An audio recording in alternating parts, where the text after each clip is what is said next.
mayoritas.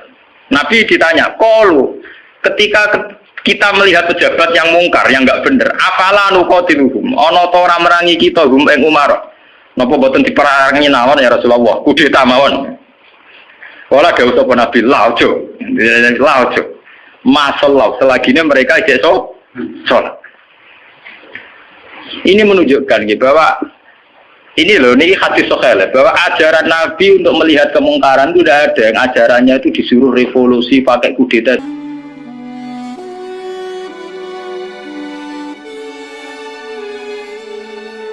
Saat kita meyakini mayoritas bahwa rahmatnya Allah Ta'ala itu mayoritas, Islam juga mayoritas, kita merasa saat di pondok ya kumpul orang Islam, saat di terminal kumpul orang Islam, yang jalan kumpul orang Islam. Coba kalau kamu pakai eksklusif, terminal begitu cabul, itu fasek kabeh. Baru ngono butuh ngisi gitu, biasanya wong fasek wong bayar. Kok dalili, ngomong kok bayar fasek.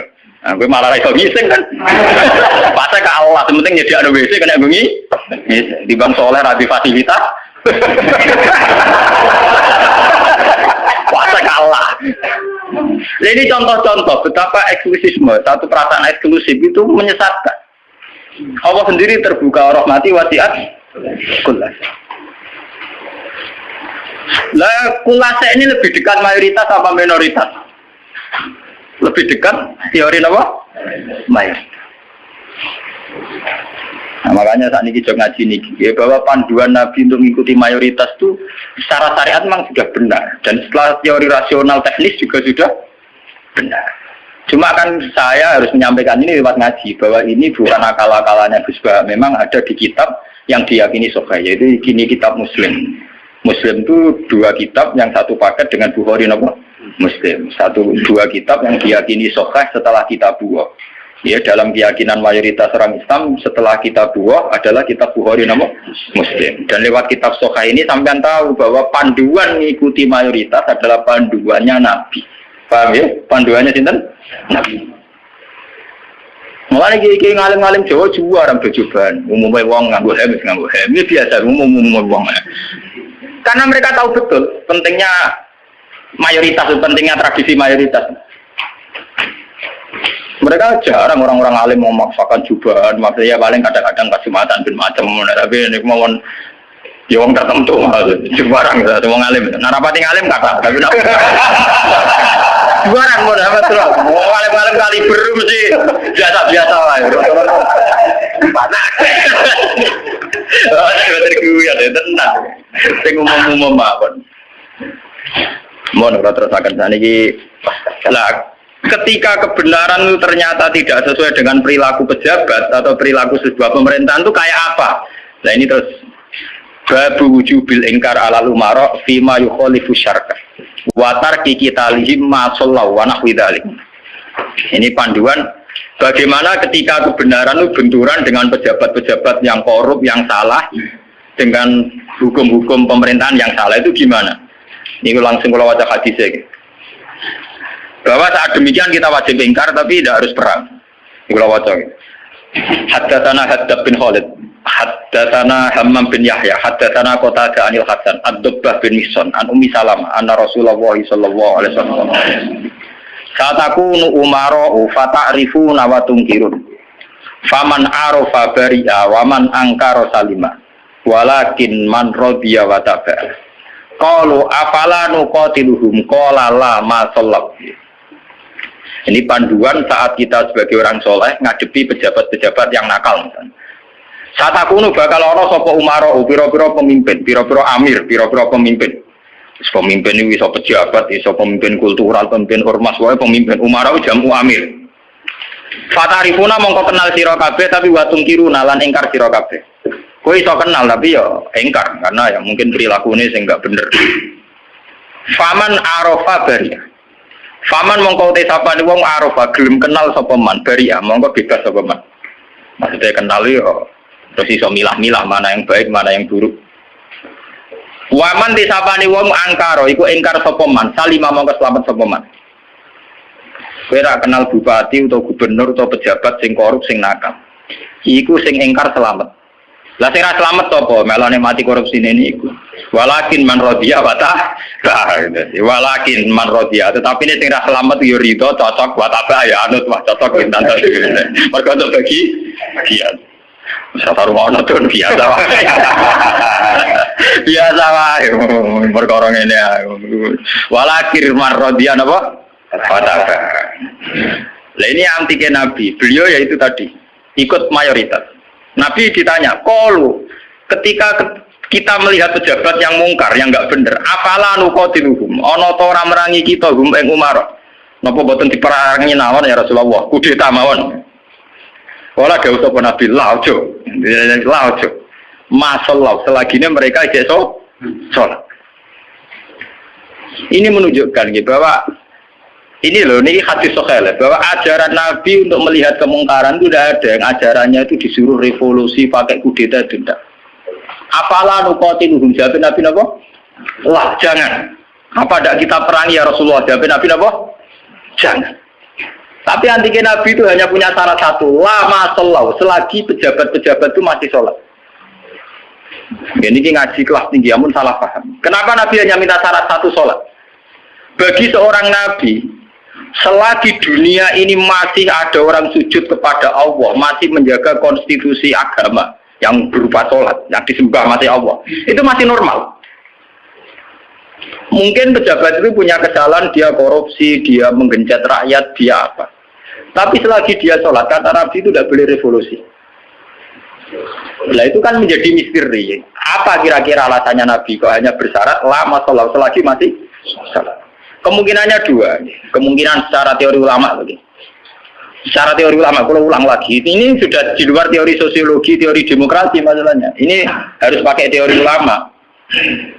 Kalau teori demokrasi kan kalau mayoritas protes dan sah secara pemilu ya sah dia jabat. Yang minoritas menjadi oposisi. Kalau dalam teori demokrasi kan gitu. Cuma kalau banyak teori demokrasi kan kalau satu Indonesia maling semua terus partai maling mayoritas ya yang jabat harus maling. Makanya kalau ingin BTS itu supaya legal, Indonesia jadi BTS bikin partai lonte itu kalau menang ya jabat. Karena yang dipakai demokrasi adalah suara terbanyak. Loh iya, terus resikonya demokrasi kan suara terbanyak harus dilegalkan mimpin kan. Kalau terbanyak gento semua ya harus. Makanya preman kemarin kalah sama jenderal kan dia kurang solid, dia harusnya orang jadi preman dulu semua. Bikin partai preman itu kalau mayoritas ya harus ya jabat. Nah ini saya bicara tentang teori ulama. Kenapa Nabi mensyaratkan jangan kamu revolusi, jangan kamu kudeta selagi mereka masih sholat. Bagi seorang Nabi, bagi seorang ulama, bagi seorang wali, selagi makhluk yang di dunia ini masih bertautan dengan langit, bertautan dengan Allah, berhubungan dengan Tuhan, itu masih dianggap normal. Masih dianggap apa? Normal. Bukan benar loh ya, normal. Karena ya wa ma khalaqtul jinna wal insa illa liya'budun. Makanya caranya harus sholat. Karena masih normal. Artinya seorang nabi itu tidak jagal-jagal amat ketika seorang yang nakal itu masih sholat. Seorang yang zina masih sholat. Karena masih sholat itu artinya masih ngaku eksistensi Tuhan. Artinya dia masih ngaku eksistensi apa? Tuhan. Karena sudah fase tidak sholat itu sudah tidak ngaku eksistensi Tuhan. Dia bisa kecelok komunis atau ateis atau apa saja. Lebih parah lagi. Itu kenapa sirinya, kenapa dosa syirik begitu tidak diampuni, dianggap dosa terbesar karena memungkiri eksistensi apa? Tuhan. Selagi orang masih sholat itu ngaku eksistensi Tuhan. Ya teman saya ingin pikir. Nah, tapi korupsi kan menyengsarakan rakyat. Korupsi itu menyengsarakan rakyat dalam konteks rakyat yang nggak punya ketahanan. Karena misalnya APBD dikorupsi bupati sehingga tidak ada pembangunan Bantul atau Sleman atau negara mana. Paling banter sarana umum yang terbengkalai. Tapi masyarakat yang punya ketahanan hidup secara baik, dia punya pertanian yang baik, punya perdagangan yang baik. Itu pejabat korupsi hanya dia dosa saja dengan Tuhan karena rakyatnya punya ketahanan sendiri. Makanya Nabi berpesan semua kesalahan itu dimulai dari masyarakat tidak punya ketahanan. Alaikum anfusakum la yadurrukum man dhalla idza ihtadaytum.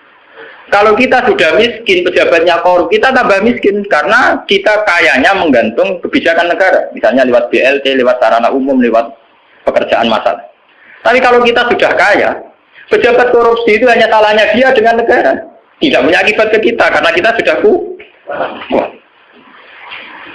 Jadi ya pejabat korupsi itu salah, sampai dengan salah. Tapi jangan katakan bahwa korupsi sumber segala bencana, enggak. Sumber segala bencana adalah saat individu cara hidup tidak sehat, cara berekonomi tidak sehat. Ingat itu, dalam aturan Islam kullukum ra'in, bahwa kalian pemimpin pada diri sendiri. Saat diri sendiri kita tidak kuat, dengan kesalahan orang lain kita rentan. Bahkan saat tanpa dimiskinkan, kita sudah miskin. Kata siapa kalau pemiskinan negara ini karena salahnya Orde Baru? Madun rawat ana sing miskin, miskin dhewe. Roken rawat ana sing miskin, miskin. Idam Samawi rawat dolim ning Roken wis kere. Berarti kekerean ini bukan kesalahan kebijakan pemerintah. Kesalahan SDM kita kan. Memang pemerintah ikut memperparah pejabat, tapi jangan katakan begitu. Sekali-kali nyalakan awam dhewe. Kita ini tanpa dimiskinkan orang sudah miskin. Tanpa didolimi orang sudah terdolimi oleh perilaku kita sendiri, oleh pilihan hidup kita sendiri. Yang orang salah sing melarat kok melarat. Nanti dari kaca kula, wah aku bar mergawe modal sak mungkin bangkrut, kowe bangkrut bar modal, aku sedurunge bangkrut. Kira iku bawaan. Wah, kira lateng. Nih, artinya kira-kira kita ini adikan pejabatnya wis hasil iku yo tetep kere. Jadi Bupati Bantul, Cek Sleman, Cek Diae, ora korupsi lah sing kere tetep kere. Wah repot, tapi nyalahkan sopo. Tugale sistem pendidikan nasional dirubah nganti ngeluh mendiknas ya. Udah tarik SDM rendah atau sinau tetep bento. Sebelum ada paket-paket UNAS ya wis bento. Bentone ora salah pemerintah, ora gelem belajar. Apa susah sih ora usah sekolah belajar dhewe maca-maca buku tak apa. Jadi kita ini kan bodoh sedurunge dibodhokno, melarat sedurunge dimelarat. Makanya Nabi itu tidak begitu fanatik dengan aturan-aturan sosial. Nabi sebagai Nabi hanya punya pesan lama sholat, selagi masih sholat. Selagi di alam raya ini masih ada orang yang mentautkan, yang mengkaitkan hubungan hidup di dunia ini dengan Allah, dengan Tuhan itu masih normal. Oleh Nabi dianggap masih normal. Jika Nabi kalau nyurati raja-raja ya kamu masuk Islam, setelah Islam kamu selamat. Itu Nabi tidak ada syarat bahwa kamu harus menjadi rakyat saya, pengikut saya itu enggak. Karena ya seorang Nabi itu hanya butuh supaya dia manusia di alam raya ini punya tautan, punya hubungan dengan hukum Tuhan. Makanya Nabi ngendikan lama sholat, selagi masih sholat. Itu kemungkinan pertama. Kemungkinan kedua, Nabi masih berharap dengan sholat itu, kalaupun dia nakal, tidak nakal-nakal lama. Tidak mungkin seorang yang sholat istiqomah, kemudian nakalnya nakal-nakal lama. Karena tidak mungkin dengan kekuatan sholat itu kemudian menjadikan perzinaan menjadi kebutuhan. Menjadikan minum menjadi kebutuhan. Paling aksiden. Kelebihannya orang sholat, kalaupun dia zina itu aksiden. Gak kuat ngempet, kecelakaan. Apa nyabu, gak kuat ngempet, kecelakaan. Dia tidak akan menjadikan kecelakaan atau kesalahan kayak zina minum sebagai kebutuhan. Itu beda dengan orang yang tidak beragama. Bisa menjadikan fisik kebutuhan, minum kebutuhan, nyabu kebutuhan. Kelebihannya agama adalah sebuah kesalahan itu hanya aksiden, kecelakaan, kepleset. Mulanya dalam bahasa tasawuf darani kepleset. Dia berkomitmen anti zina cuma karena sebagai manusia tahu kepleset zina. Dia anti narkoba, kepleset narkoba. Dia tetap anti kemungkaran sebagai manusia kepleset di kemungkaran. Itu beda dengan saat kita ateis atau komunis. Kita dari awal tidak percaya surga neraka, tidak percaya Tuhan, tidak percaya sanksi. Maka semua kesalahan ini ada salah, ada benar. Nah, itu tidak normal. Cara Nabi kalau kondisi sudah gitu itu sangat tidak normal. Paham ya? Makanya harus dibedakan kesalahan yang menjadi kebutuhan dengan kesalahan menjadi aksiden, hanya kecelakaan. Ya kayak Rokan sebagai sufi ya kan merem, tapi sebagai uang ya kadang kecelakaan dulu orang ayu. Tapi dia yakin itu dosa, yakin dan ya istighfar. Itu kelebihannya agama kan gitu. Orang ya di ruang salah tapi balik meneh, salah balik meneh. Makanya bahasanya orang agama itu kan munib, orang yang mudah kembali. Ya karena kesasar barang mulai meneh. Jadinya munib, rojak. Agama itu ya syaratnya kan gampang munib, ya mudah kembali. Bar kesasar tidak balik meneh, kesasar meneh balik meneh. Lah sing repot nak ucul tenan ya. Ora lah mun parah dak niku. Makanya Nabi hanya punya syarat sholat. Maksudnya sholat ya itu terus sekarang saya buka lagi kemungkinan ketiga. Sholat di situ tuh bisa bahasa secara personernya menyebut satu bentuk, ya bentuk sholat. Ada mungkin artinya itu institusi ibadah. Apa institusi apa? Ibadah. Selagi mereka masih membolehkan orang sholat atau selagi institusi agama itu masih boleh jalan. Karena kita hidup di negara macam-macam. Kalau di Indonesia presiden tidak sholat itu jelek. Coba kalau sampean warga Singapura atau sampean ditegur menjadi warga Thailand. Tentu kita sebagai muslim dipatani di Thailand hanya bersyarat yang penting pemerintahan tidak memberangus masjid. Yang penting pemerintahan tidak mengganggu aktivitas masjid. Makanya masalah saja artinya selagi tidak menghalangi institusi agama yang bernama sholat. Bisa saja pejabatnya itu tidak sholat. Kayak kita misalnya ditegur dari warga Thailand atau kita warga Singapura. Mungkin PM-PM-nya tidak sholat, pejabatnya tidak sholat. Tapi masalah bagi kita saat tidak sholat melarang orang sholat. Dan tidak menjadi masalah kita saat mereka tidak sholat, tapi tidak melarang institusi sholat. Paham ya? Artinya selagi masih tidak menghalang-halangi institusi agama yang bernama sholat, itu kita tidak usah revolusi. Kecuali kalau sudah menghalang-halangi sholat. Makanya di Quran diterangkan, masalah perang itu harus kita lakukan ketika ada lahu dimat suami wa biya'u wa sholawat wa masajid yudkaru fiha smuwahi katsira. Itu hebatnya Quran.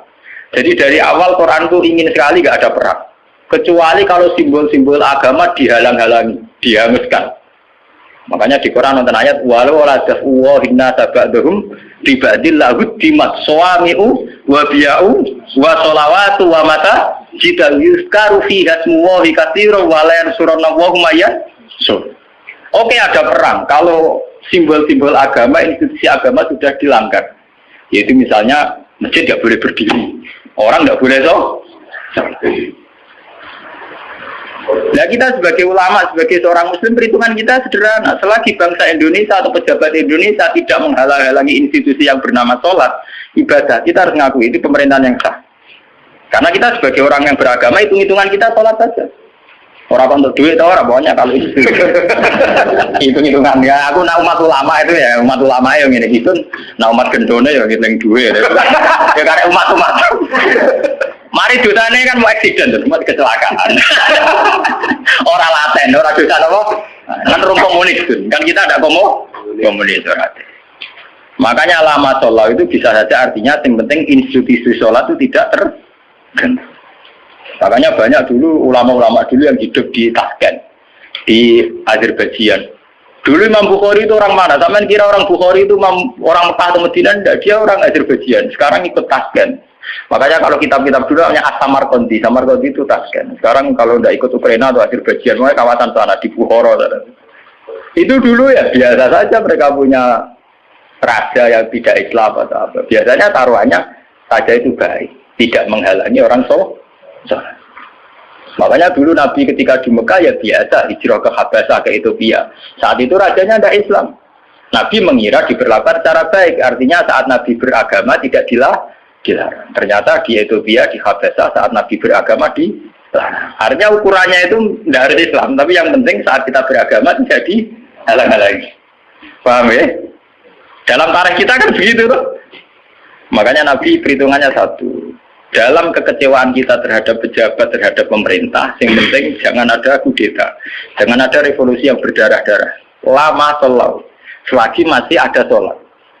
Makanya kemungkinannya itu kalau dalam konteks Indonesia pejabatnya sholat, kalau dalam konteks non-Islam, yang penting pemerintahnya tidak menghalang-halangi orang sholat.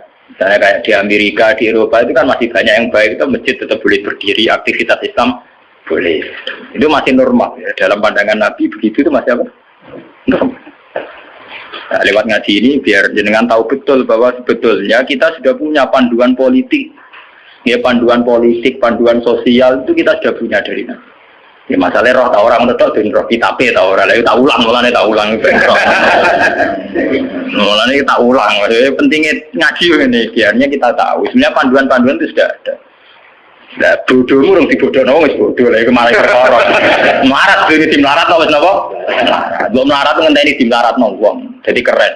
Mau aku buang perut mari dhuwitku dibodohi wong keren. Tawangane marate ngenteni dibodohi Wah, masih sampai orang tahu orang sing bodoni wis malah parah. Orang tahu dibodoni, orang tahu bisnis kok selarat. Subhanallah. Selarat itu sing apik to. Ngene dibodoni. Wah, misalnya jadi kiai yo ngono, di rival politik dijatuhno lagi jatuh keren. Jatuhnya ngenteni dijatuh. Orang sing jatuh tau wis blesek.